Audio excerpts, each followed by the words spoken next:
Changing the, well, we're going to be removing the heads, changing the O-rings, and resealing where the head connects to the block. Mine, I've noticed, has started leaking on both engines. I've already done the port engine and has made a successful trip with it. So today we're going to be doing the starboard engine, and I'm going to walk you through how to remove your head on a 300 horsepower Etec and put it back on and have it not leak. Back behind the head right there.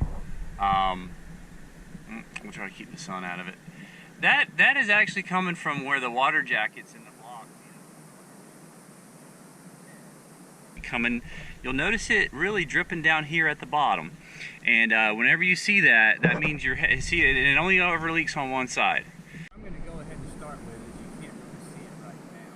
There is the thermostat comes up here. There's like a return coolant line, and that'll really get in your way when you're trying to pull this head off. There's like a Oetiker clamp that you have to pop loose, and you have to actually lift this top piece up. There's 3 screws that hold that, and you lift this top piece up.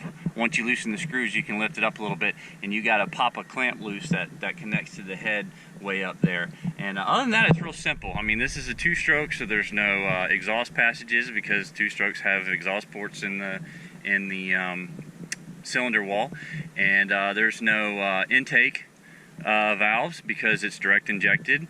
Basically, the only thing you've got to deal with is O-rings for each piston and then water jackets for the cooling water. Way more simple than a 4-stroke engine.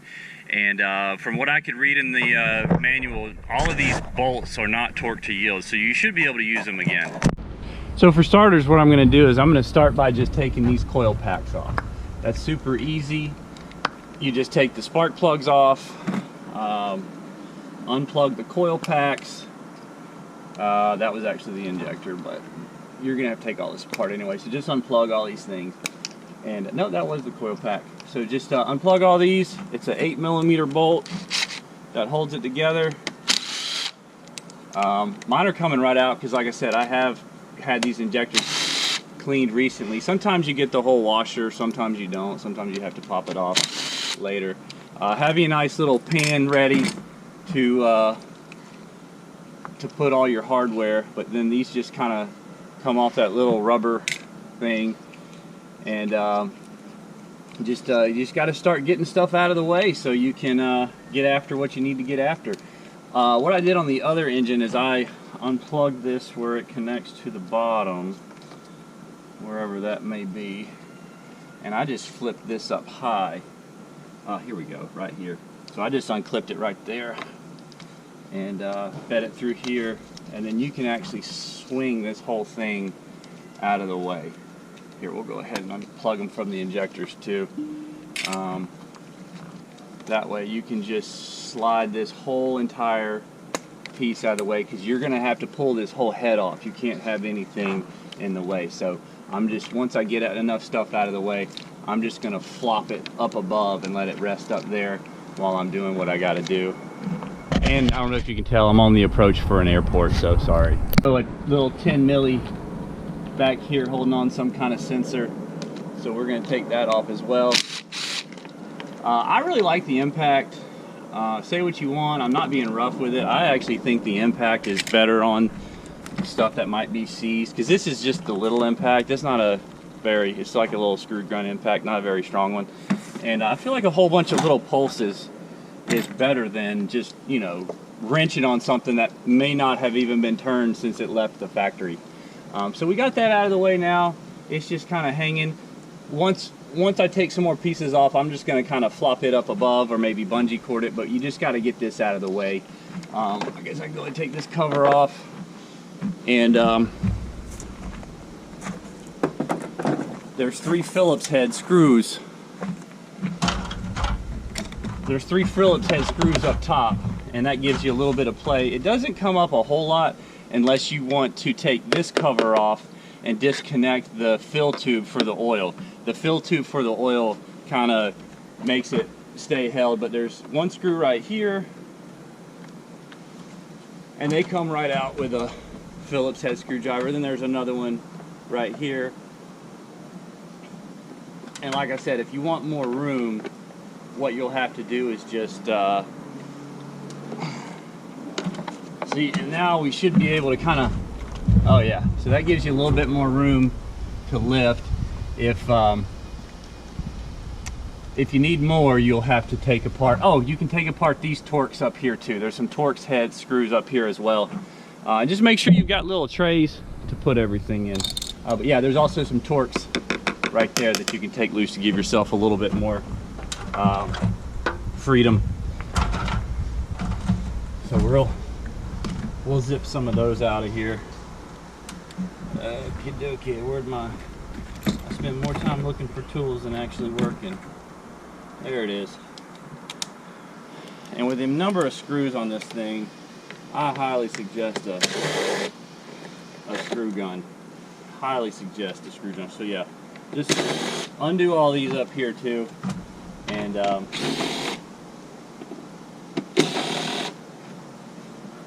try not to lose them, because every time I work on this thing, I end up with less screws than I had before.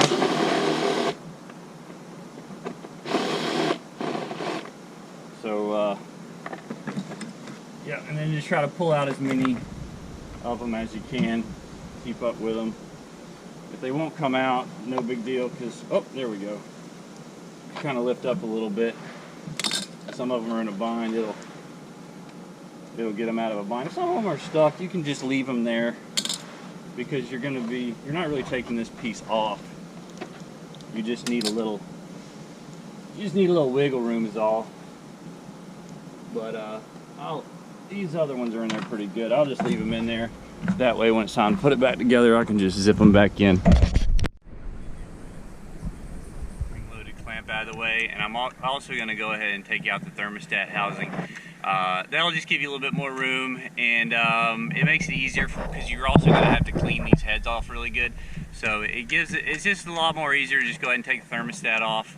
I mean, I guess this would be a good time to replace it, but when I did the other engine, it looked all right, and these things have never really run hot. That's the craziest thing about this head gasket job. The engines really don't even run poorly. But anyway, I got a socket that'll go over that whole thing. That's really the way to do it. We're going to go ahead and take this thermostat housing off. That's really the way to do it with the socket. Well, it'd be hard to get a pair of channel locks in there anyway. And there's also some gasket sealing compound that helps hold this thing in. You just want to go ahead and get this out of the way. It doesn't take that long to take out, and it just gives you a lot more room to work. There's a little spring in there. Let me see if I can get that out with my finger. Nope. Then you need to reach in there and grab the thermostat out of there. Man, I want to use both hands.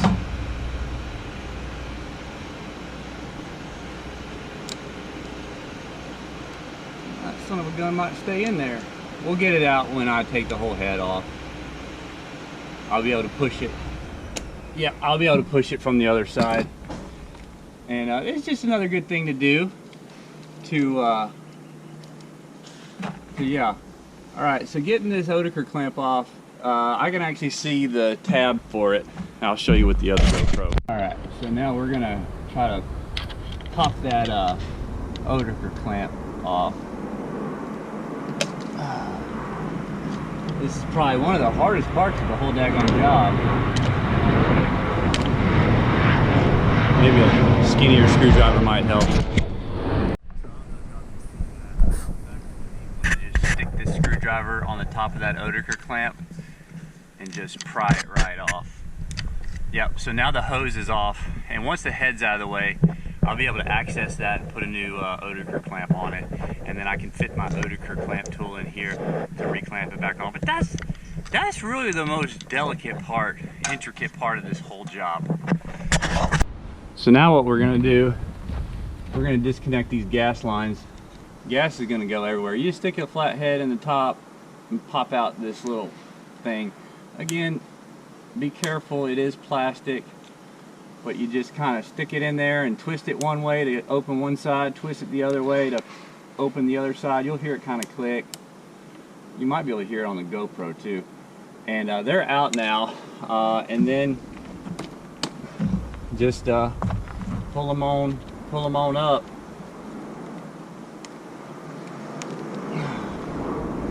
And they'll, there's actually no tools required. Sometimes you think you got it out far enough and you don't. There it is. So now that one will come out. All right. So now you can really lift that thing up out of the way. So now that I got the gas lines off, you can see you can really lift this thing on up out of the way and get to what you need to get to. The next thing we're going to do is I'm going to pop this Oetiker clamp loose. I got another one, and I'm going to move this little right here, because unless you do that, you can't take them off all of the heads in one big piece. I kind of got it worked up a little bit. So now you just flop it on open. So now it's not clamping anymore, and you can just take it right off. Now what I'm going to do is I'm going to pull this out of here. So now I am free and clear to get these off. The next thing we're going to do is we're going to take off these little oil lines. I hope y'all are able to see all that. All right, I got y'all a little bit closer. Can't see the whole engine though now. But these things, not only are they Oetiker clamp killers, man, these are zip tie murderers as well. You can just get rid of zip ties in a pinch with these bad boys. So just come through here. These is what feeds your injectors, or that's what feeds your the cylinders with oil. It actually doesn't mix the oil with the gas like a normal two-stroke. It just kind of shoots a little gasoline. Shoots a little oil on the wear parts. That's why they don't sound so smoky, because it's not really burning oil like a normal two-stroke does. And then sometimes you can't just pull these. Let me see if y'all are able to see this. Oh yeah. So you just stick this in there on the bottom of it, and if you grab it from the bottom, well, I might have to get a smaller one.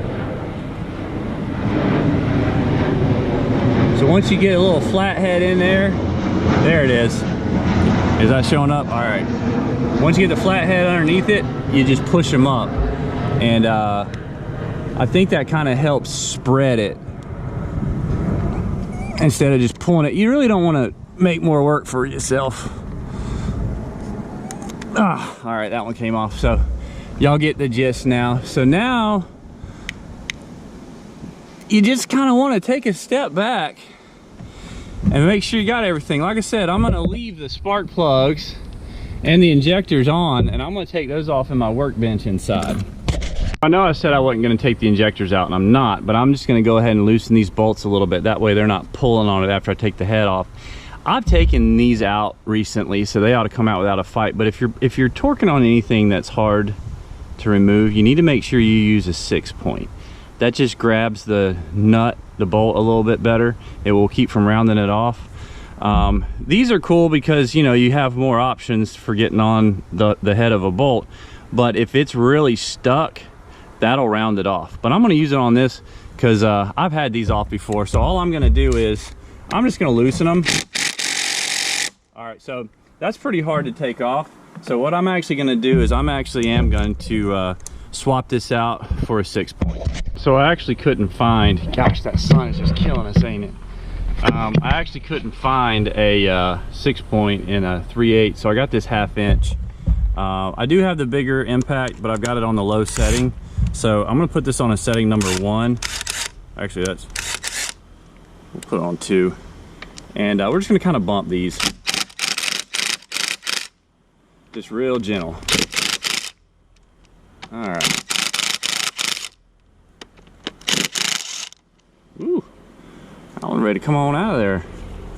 So I don't think I'm going to have any difficulties with these, but that's only because I've taken mine out. If you're noticing that you've got this problem and you haven't taken your injectors out recently, don't try to just yank them out of the motor, because they will come out of the motor in pieces. Okay, that's a good sign. So that one might give me a little trouble. He's looking a little stick. So we loosened those up. So now what I'm going to do is I'm going to take these 10mm nuts off of the side, and they come right out. I'm gonna work, when you're tightening, you wanna work from the center out. So since I'm taking it apart, I'm gonna work from the out to center. So I'm gonna do these bottom 4, then I'm gonna do top 4. And just keep working my way around. But again, just be super careful taking your injectors out, because that can turn you from just a head job to a well, I should have watched the way I say that'll change it from just having to do the heads to now you're into an injector job. You know what, if you haven't done your injectors, maybe you should. So I'm just gonna go ahead and finish working all these all the way out, and I got a nice little pan for all of these. Now it's time to take the actual head nuts off. I've got the big impact again, but again, I don't have it dialed all the way up.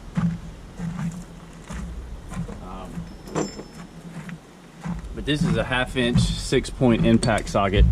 And again, you want to start from the center out. So taking them back off, I'm going to start from the out to going in. Yeah, I'm really impressed with how easy all these come off.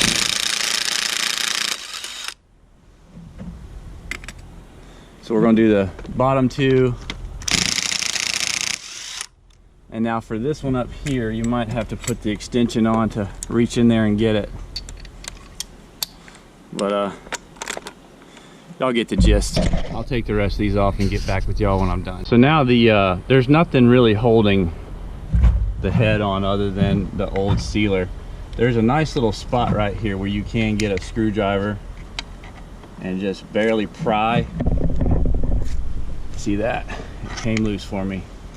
So and then try to see if you can't find another spot and just kind of gently pry. Again, this is aluminum, so be careful. This ain't a cast iron head out of an old muscle car. You can break it.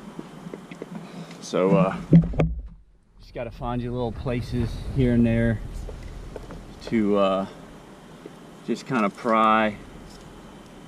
So here's another spot where I can pry. Here's another, oh, there's a good spot.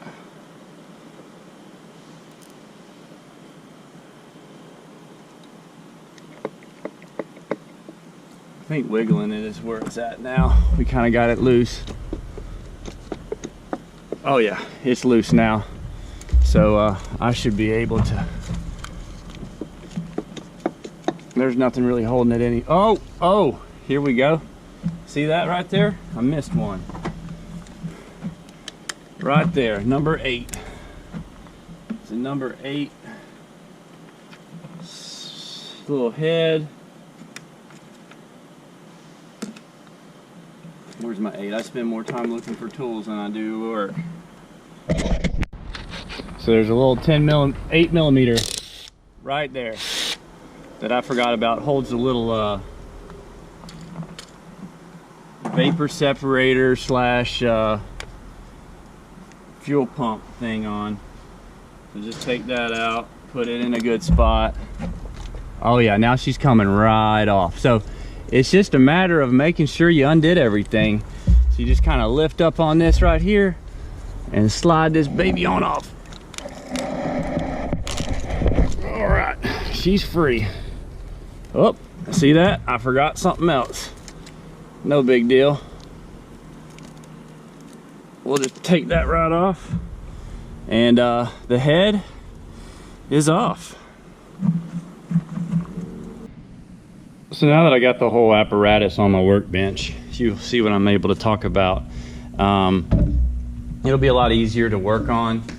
Let me see if I got another pair of needle nose.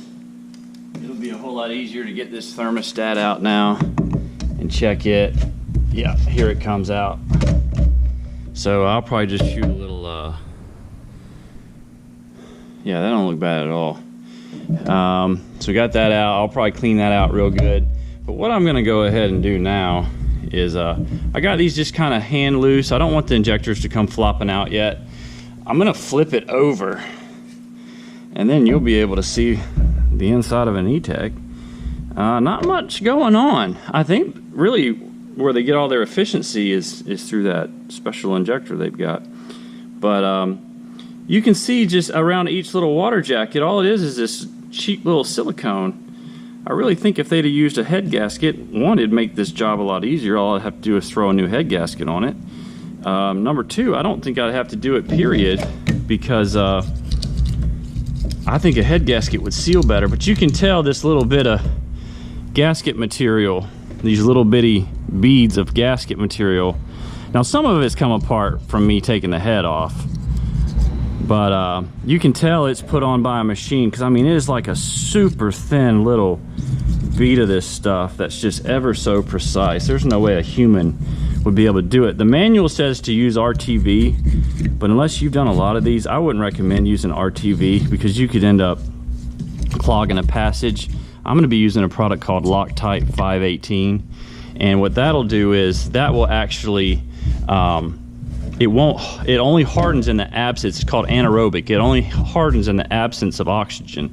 So if you get any in a passage, if it's not clamped tight between two pieces of metal, it won't cure. So if you get any in a passage, what it'll do is when you turn the motor on for the first time, it'll just blow that uncured Loctite 518 that's in the passage out of the way, but the stuff that you want to seal that's on this hard surface, it'll all be fine. This one looks really good compared to the other one I did. You can see where it looks like we got some it's compromised here, here, and here. You can see where the water managed to leak through, and you might not even be able to see it, but if you can see corrosion, you definitely have the problem. So this is called knocker loose. I've used every single penetrating oil that there is. Penetrating oils are not all created equal. So what I'm gonna do now is I'm gonna spray this. I'm gonna fill up the inside of these cylinders. So there's your spark plug sticking through, and then there's your injector back behind it. I'm gonna fill them up and let that stuff really get up in there. And what that's gonna do is that's really gonna allow that stuff to work. When you're just spraying it for the outside, it's really hard for it to get where you really want it to get, but just, oh yeah, I can feel them. They're all loose now. Oh yeah, I think I'm gonna let it sit like that. Yeah, I can feel this. This bottom one was the one I was worried about, but I think it's even loosening up now. But you can pull these things apart, so just be careful not to do that. So as you can see, this is very disappointing. That injector did come out, so this may turn into a bigger job. I'm gonna go ahead and run the spark plugs out. See, these spark plugs look good.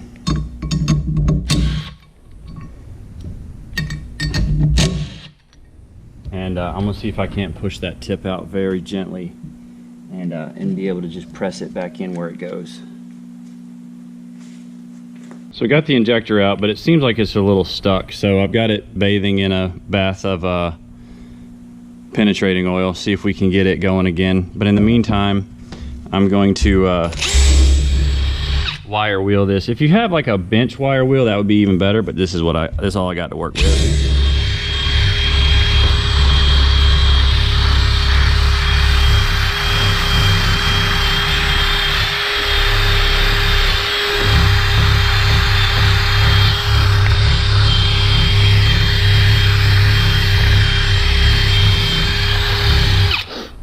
You don't want to remove metal, so you want to go with like a bronze or brass brush against this aluminum, and just get it all nice and clean.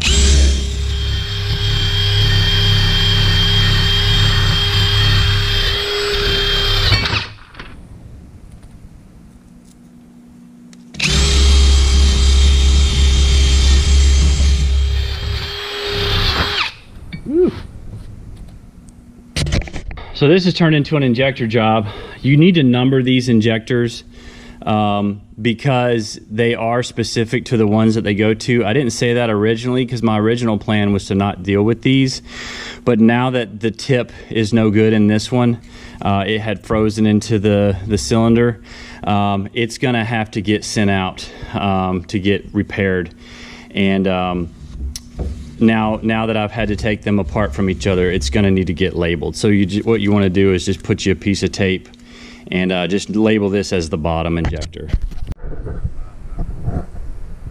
can actually see the cylinder, and these engines have 3,000 hours. You can see that's either an intake port or an exhaust port. One side is going to be your intake port, the other side is going to be your exhaust port. All that you really have sealing these cylinders is these O-rings that go around each cylinder. And here's the issue for the problem. Basically, this one's not that bad, but there's no true head gasket that goes around these water gaskets. All it is a layer of silicone, and that's all that it uses to seal it. And as you can see, your water managed to get past those, and that's become an issue.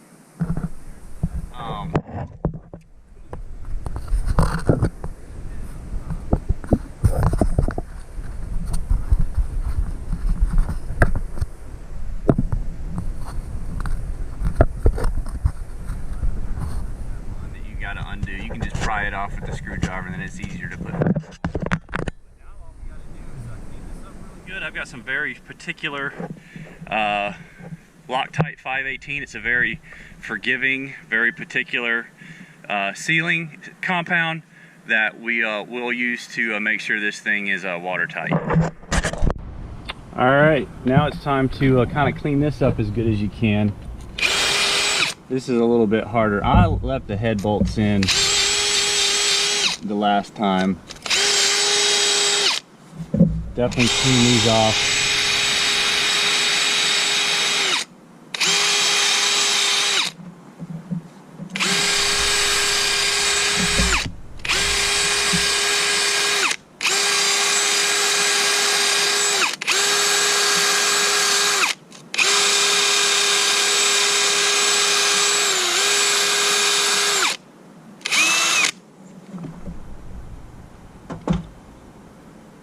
And then I use a piece of cardboard to protect those wires on the side. So now I got this piece of cardboard here to protect the wires, so I can really go to town on cleaning this block.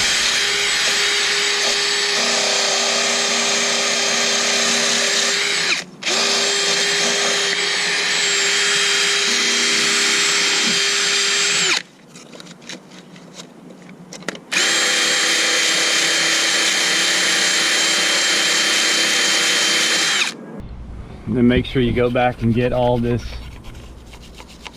stuff off with the hand one.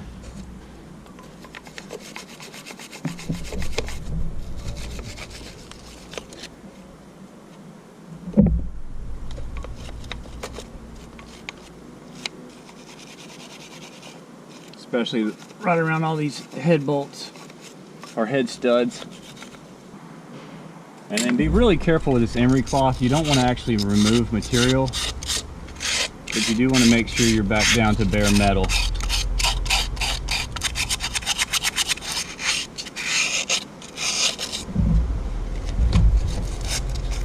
That is actually really critical, that you don't have anything that's gonna leave a space, because that gasket sealing compound will only seal like a 0.25 millimeter is what it says on the bottle. So if you got a high point, it won't seal.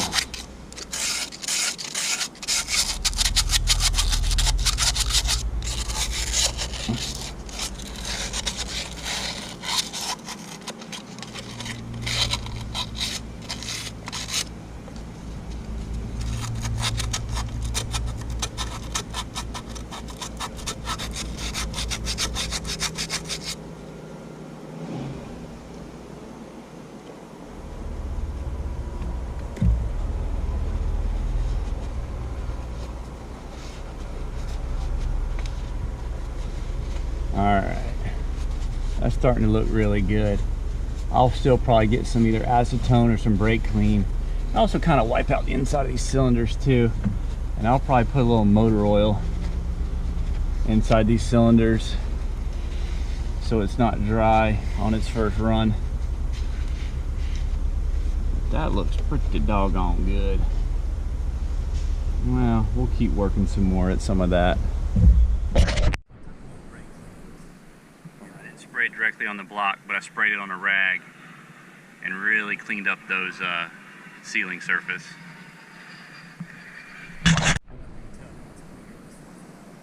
But after you're done, just pull a straight edge across it. I mean, it's just a ruler, it's not like a bona fide straight edge. And just see. I mean, I don't think overheating is the reason I had this problem. I think it's that cheap freaking silicone they use, so I don't think the head is working. But I got it nice and clean.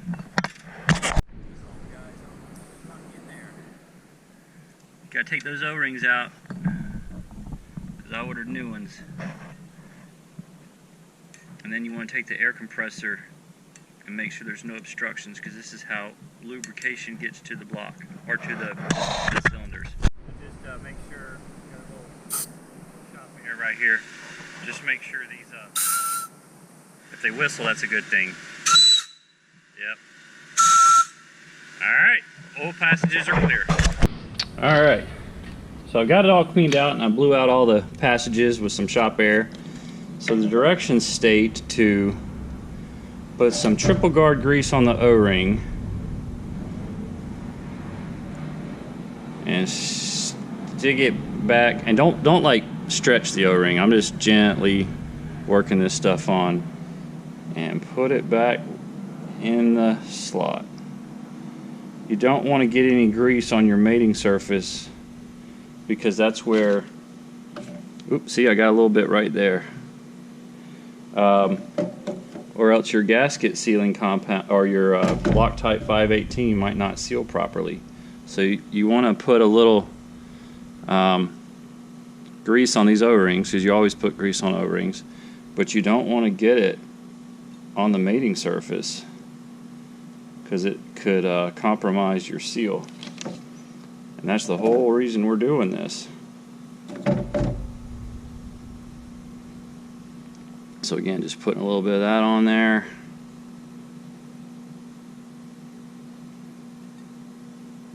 And this will also kind of help keep them from falling out when I'm trying to. I might put a little extra, but I'll do it from the inside.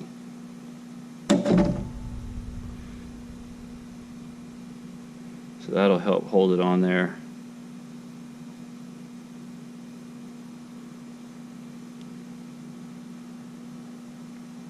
This grease is real sticky. It'll help make those O-rings not fall out. And then put your little ones in, grease them up and put them in the hole.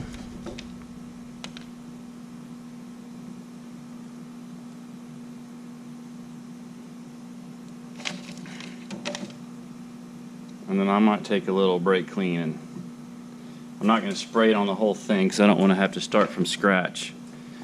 But you know what I might do? I might just wipe it really good. And just wipe off this extra grease. So that's ready to go back on. But we will, here's the directions. Directions of where you're supposed to put it. Here's the head, so this whole thing is going to get primered, and then the block, you put the stuff on the block, but that's everywhere that the Loctite 518 needs to go. So I'm going to go ahead and primer this everywhere, basically everywhere except for where I'm going to be putting. You only put primer on one side, but this Loctite 518 requires a primer. So everywhere that the block is going to touch, everywhere that the sealant that's going to go on the block is going to touch this, we have to have it primed with this 518 primer. That's just what it says on the directions. You only prime the opposing surface. You don't prime the surface directly where you're putting the gasket sealing compound.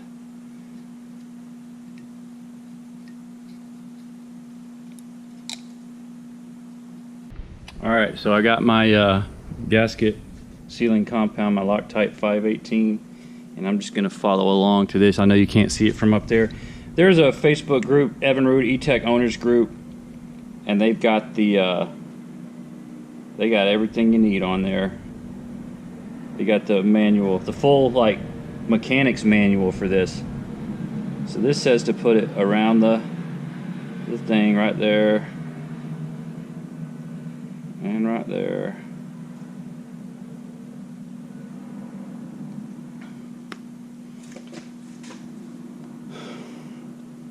As you can see, that stuff that I took off, that was clearly put on by a machine, because there's no way on God's green earth anybody could do as precise of a job as that.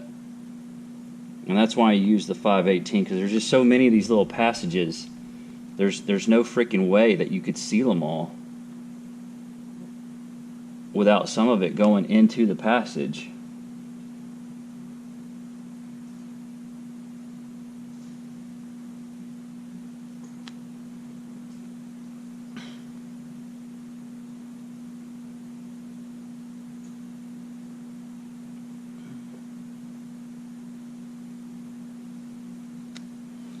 Alright, so that's it for that.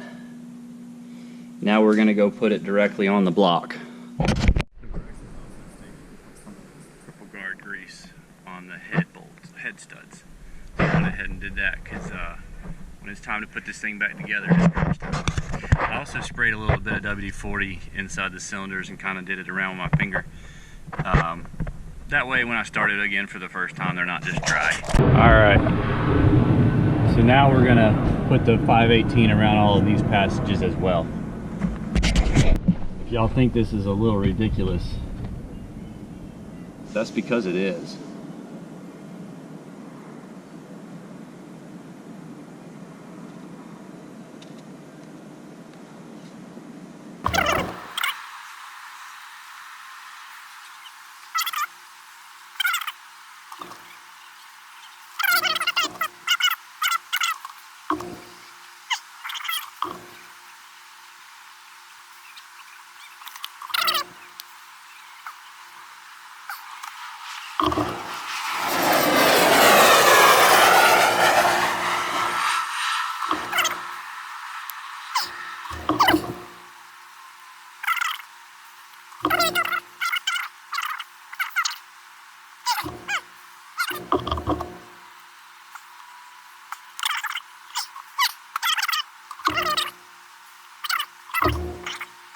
All right, now this is where you really want to have a one and done approach to this. You don't want to be smearing this stuff all over the place. So just, oh.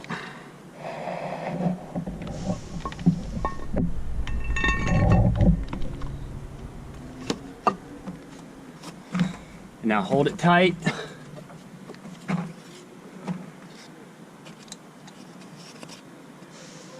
And have a drill ready.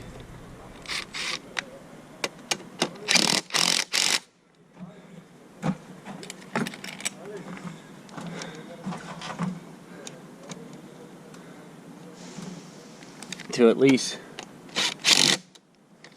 again, I'm not really torquing these. I'm not using an impact to put a head on. Okay, I'm still going to torque it with a torque wrench, but this is just to hold it on for me so it doesn't fall off. All right, so now we take our cardboard out and just kind of inspect our work. I'm really happy with that. I'm really happy with that. Yeah, that's gonna work. So now we can torque these to the spec. I want to say it's 49 foot-pounds, but I'll go inside and take a look at that and just make sure that's correct before I go any further. But yeah, make sure you're standing on a ladder like I was standing on a ladder right there, so that you can look through these holes and see the studs coming through, because you really want to line it up on your first time so that you don't mess up all the gasket material that you put on there.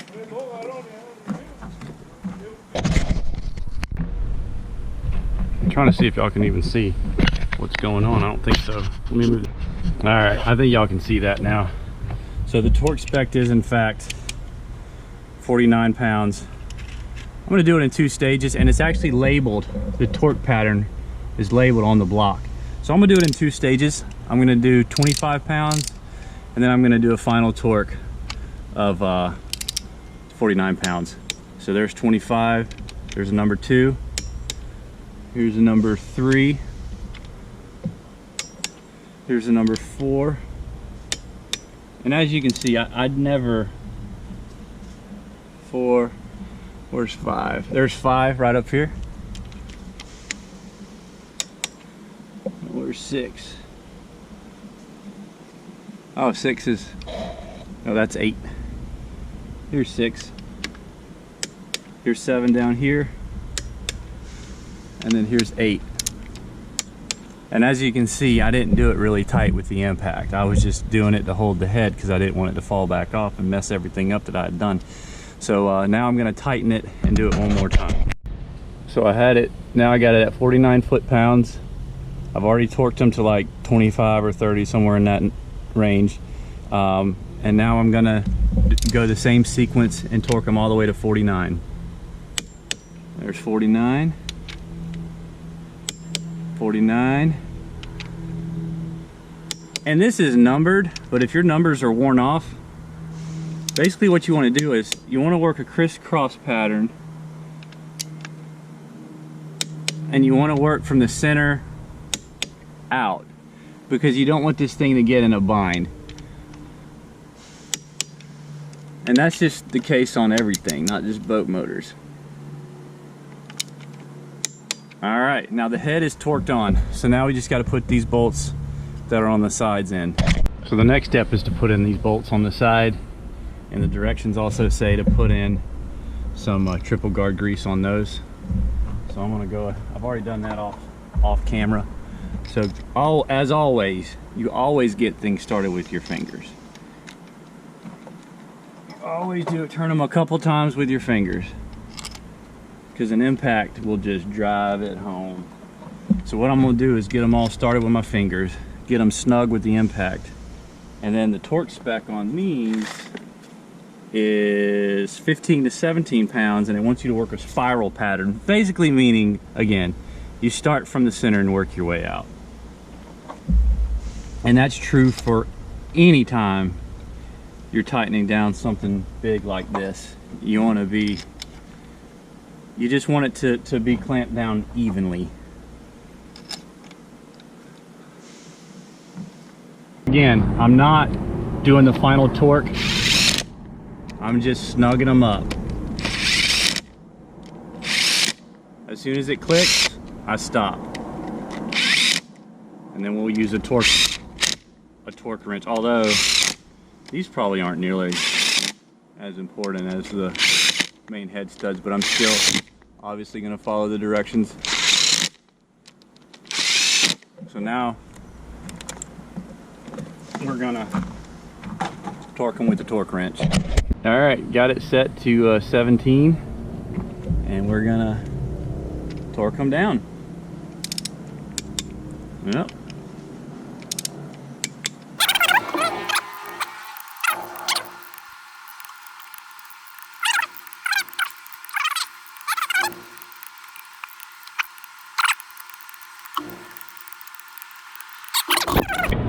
Y'all are pretty much looking point blank at the thermostat housing right here. And underneath here, here's that hose. And here's the Oetiker clamp that I pried off of it. Ugh. So there's the Oetiker clamp that I pried off of it. Here's the one that I'm going to put back on it. It's a 20 to 23 millimeter Oetiker clamp. And you just slide it on facing you. And this is pretty much a nightmare. And then find the hole for it and put it back on. All right. I don't know how much of that y'all are able to see, but alright, so now the hose is back on, and now all you have to do is get your Oetiker tool in there to crimp that.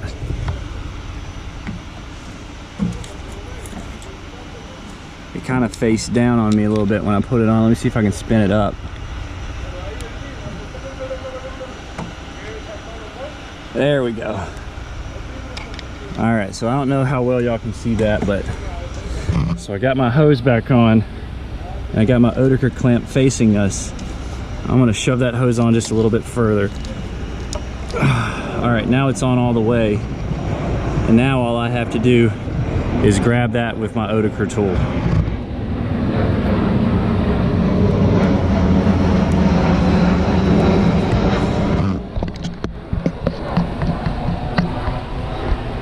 All right, I got it in the jaws and I just sent it home. So now the hose is back on and it's clamped. The spark plugs back in. The only reason I'm going over this is there's a lot of discussion on the forums about how to index these. Evinrude has made these so precise that the open part of the electrode has to face the injector.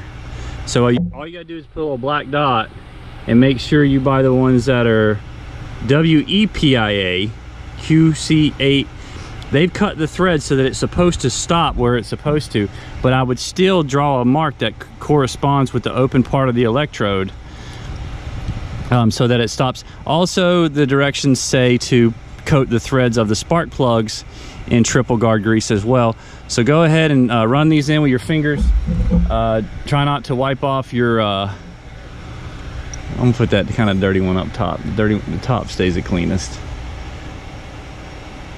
These are the easiest spark plugs to change on this side because they face straight out where the cover is, so I can change these later. I got new ones for the other side because those are a little harder to change. You got to take the covers all the way off again because they face the back. You can kind of get to them from the side. I've done it before.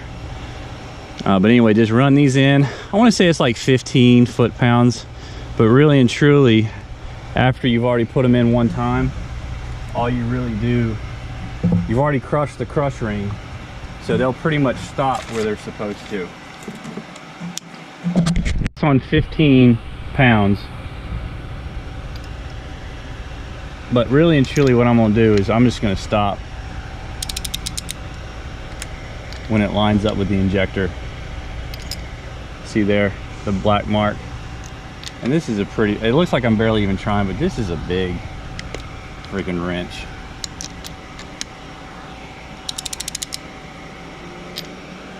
All right, so those all, the black mark lines up with the injector on all of these. 2 weeks to the day since I took a pause putting the heads back on. My bottom injector tip, due to all the corrosion inside of the motor from the head leaking, the injector tip got stuck in the head, and when I pulled the injector out, it pulled it apart, so I had to send them in to get them repaired. If you're doing this job and you've never had your injectors cleaned, this is a great time to do it. Go ahead and just take them out and plan on 2 to 3 weeks. It's like 100 and some change per injector, and what they'll do is they'll go through, test them all. There's like 4 different filters inside of these injectors. They're very complex. Go ahead and plan on just taking them out. The only reason I didn't is because I literally had taken all these out 6 months earlier and had them cleaned. I thought they would come right out, but the corrosion from all the salt water from the leaky heads caused the tips to stick again. What I want to point out here is the reason it's so important to use the Loctite 518, the anaerobic, and there's a couple of different anaerobic gasket sealers, but the reason I use the 518 is, from what I read, it's the most forgiving. But if you look here, it's been 2 weeks, and any gasket material that's not in the absence of oxygen will not cure. It has to be smashed between the two pieces of metal. It has to be smashed between the head and the block, or it won't cure. And the important thing behind that is all of the little passages that your water has to get through. If you were to just use like an RTV silicone, it could clog some of your passages. Where this, what I did was, after I'd given it the 4 hours to cure, I put the thermostat hoses back on, but I didn't put the thermostats in them. I left the thermostats out and ran this on the flush port. And what that allowed it to do was the water went in and was able to run water through all the passages to really flush out some of that 518. I have done the other engine already and taken it 50 miles offshore, and it did not overheat. So that's the really good thing about this Loctite 518. It seals where you need it to, and it doesn't clog areas that you don't want it to get into. To label these injectors, and I've also got an injector video, but these did not have to go back. They were still in really good shape. I'm just going to kind of wipe them off a little bit. Alright, let's start hooking everything back up. Hopefully this is the fun part. I called this a fuel line in one of my earlier videos, or maybe earlier in this video. This is actually a water line that cools your fuel separator. So we're going to go ahead and put that there. I'll get an Oetiker clamp for that in just a second. I flop all my injectors up above just to keep them out of the way. I'm going to go ahead and hook up all these oil lines real quick. Very, very important. I left this one hooked up because it wasn't in the way. Here's your second one that's going to go on the little barb right here. This is hugely important. What this does is it injects the oil directly into the cylinder. This actually doesn't mix the oil with the gas. It squirts oil on the moving parts. One thing I am going to mention is I don't know if I mentioned it earlier in the videos, but when you have the head off and you have it on the bench, blow a little compressed air inside of these fittings just to make sure that they're not blocked, because it'll be pretty sad if you successfully do all of this work and you run the engine for, I don't know how long it would run, because you're still getting oil from the intake. There's a little oil. You know, good seal, good connection to guard against corrosion, and basically just put all the wires back where they used to be. I'm basically back to the point of just installing the injectors at this point. So if you want more detail on how to install your injectors, I would watch my injector installation video. So I'm not exactly sure what this is. It looks like some kind of grounding wire, because it's got a pretty thick gauge wire compared to everything else, and it's like a heavy copper end on it. So before I just screw it back to the block, you can see this corrosion on there. I'm just going to take some emery cloth and knock some of this scale off, because I think this is some kind of a grounding thing to ground the wiring loom to the block. So I'm just going to clean that up, and I'm going to clean up where it bolts to the block.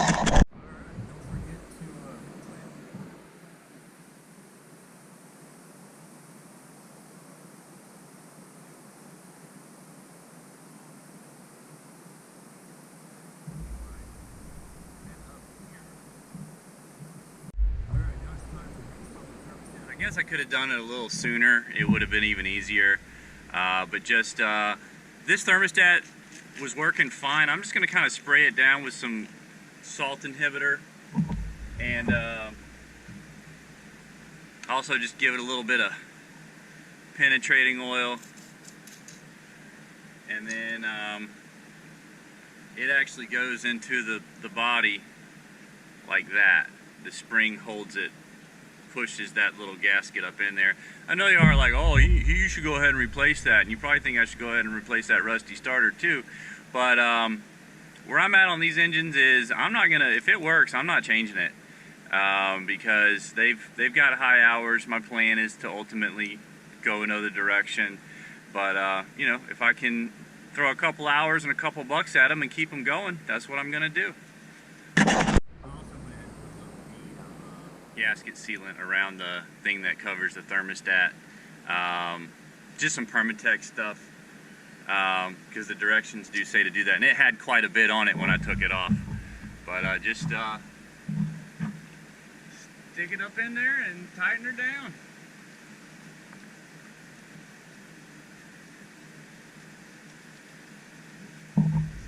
And then use just a socket to send her home.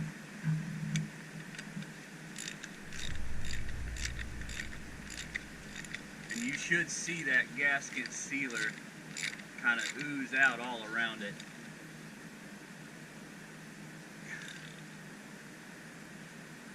There you go. And that's what you want to see. You don't want salt water leaking all over your stuff. Alright, ladies and gents, that pretty much does it. All you gotta do now is just reconnect your fuel lines up here, and you just push those down, push those fuel lines on, push that tab in, same with the green one. Push that down. Once it's down, push in the green one, and your fuel lines are back on. You're done. If you've got a 3-cylinder, I got good news for you. You're finished. If you got a V6 like me, you're not done. But with this being a twin engine boat, this side's a lot harder to film because there's another motor in the way. And it's redundant. So I'm gonna finish this one up, and look for me for the test fire. To it, check for leaks. Cycled the key 3 times just to give the fuel pump a chance to reprime everything. And I'm about to hit the switch, so cross your fingers, you guys are going to see it when I do. Hopefully nothing else got messed up during this process.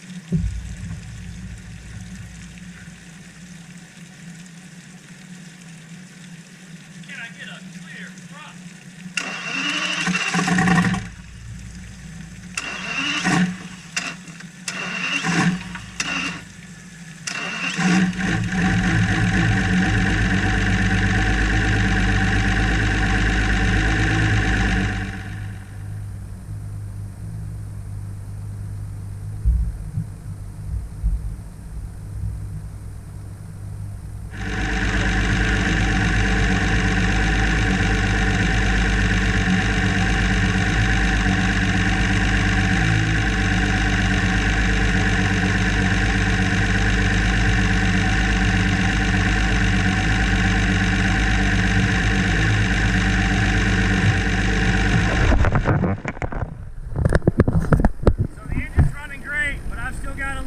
Here. So I got to take it all off and do it again.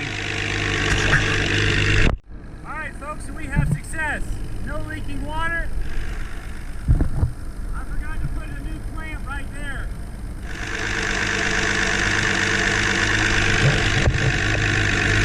So we're in business again. No leaks. No leaks. Just in case you're curious, we've got no check engine codes. So I think we're good to go. Stay tuned for a water test.